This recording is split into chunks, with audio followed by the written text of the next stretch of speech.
Hi everyone, welcome back to Initial Thoughts, a series in which we talk about films as and when they are released. Today's film we're talking about is Venom, Let There Be Carnage, a follow-on from the origin story in 2018 Venom, and stars again Tom Hardy as Eddie Brock / Venom, and introduces Woody Harrelson as Cletus Cassidy, along with Michelle Williams, Naomi Harris, and Stephen Graham. And right off the bat, I should say that I do certainly acknowledge the hate. Maybe hate's a strong word, but I know a lot of people didn't, especially love the first film. I certainly would echo that I didn't love the film, but I quite enjoyed it for what it was.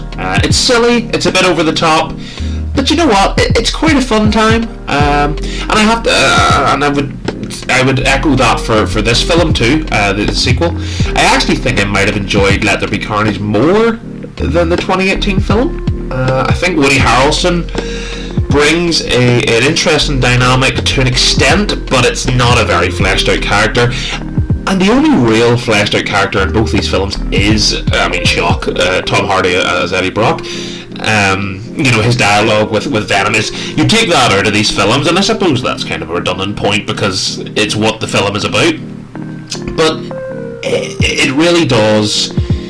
It really relies on the chemistry and the jokes, and I have to say that both the comedy in the film, it's kind of consistent through both the 2018 film and this film, and I should say that I will be comparing them both because they're both very similar in my eyes. But I'm going to say very early on here, not usually I would kind of give a bit of a suspense, but I actually enjoyed this film more than the 2018 film.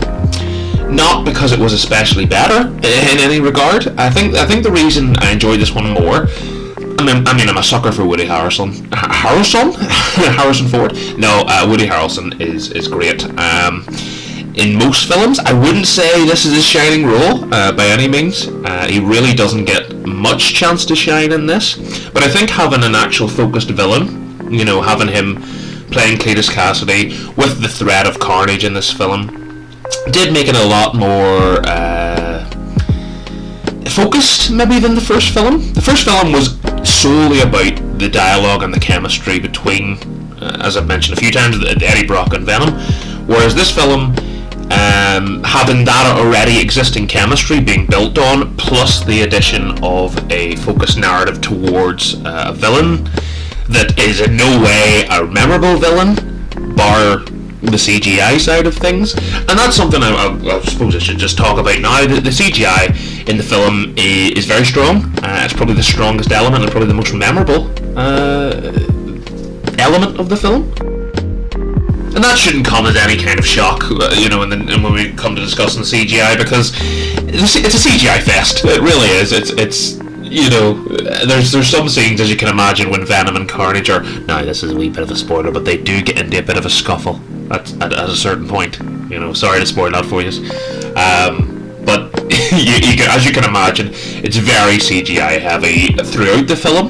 But it does it well, in the same way that the 2018 film did. And I said earlier, I find it hard really to differentiate between the two, bar Woody Harrelson is the only reason that these two films don't feel like the same.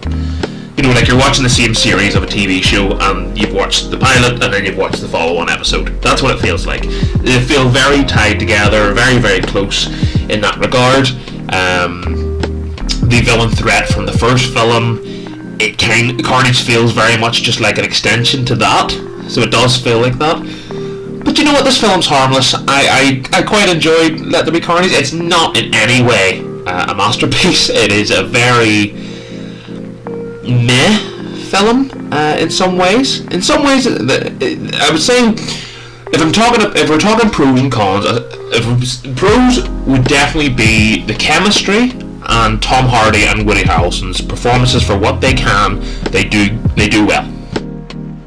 Another pro would be the runtime. The runtime, it's only an hour and a half, and that was a pleasant surprise when I heard that was how long the film was, because usually any Marvel film is at least 2 hours now, ish. I know that's more MCU focused than it would be the Sony films, but the bare minimum is at least a 2 hour film.